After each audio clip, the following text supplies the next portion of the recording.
Yo bro dostlar, sizlerle bugün biz Chelsea KZ, bugün biz Clash of Clans'ga hazırlayayım ve bugün biz menajerim bu işin çalar çıkar oldum. Sibir degan klan bugün atak edeceğiz. Kendime poza koydum. Dostlar başlayayız. Birinci oyun.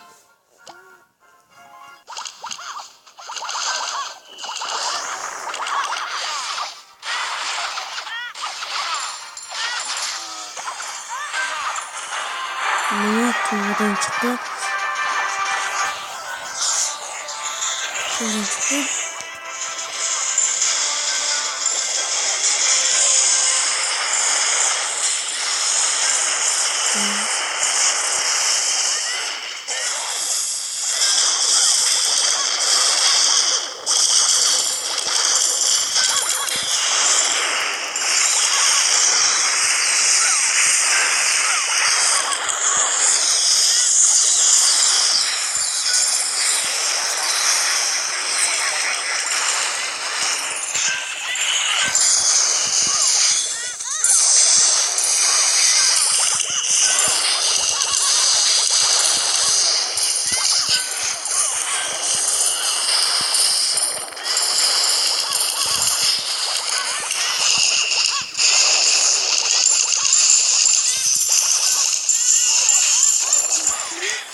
Arkadaşlar Kasavatar ataka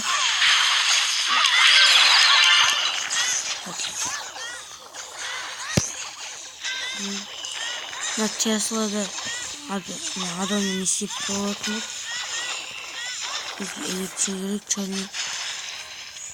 Hadi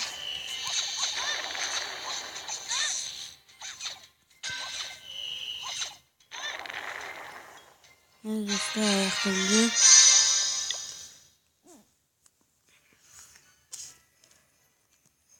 Ben bonuslar aldım.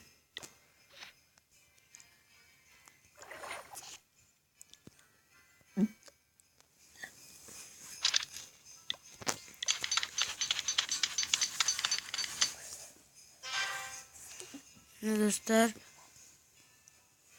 Sıradan ayta geçiyorum. Sıradan Sibir'deki yazılık bütünüze. Sibir'deki klan yazılık bütünüze. Bunda yeni edeme uç yigiroklar var.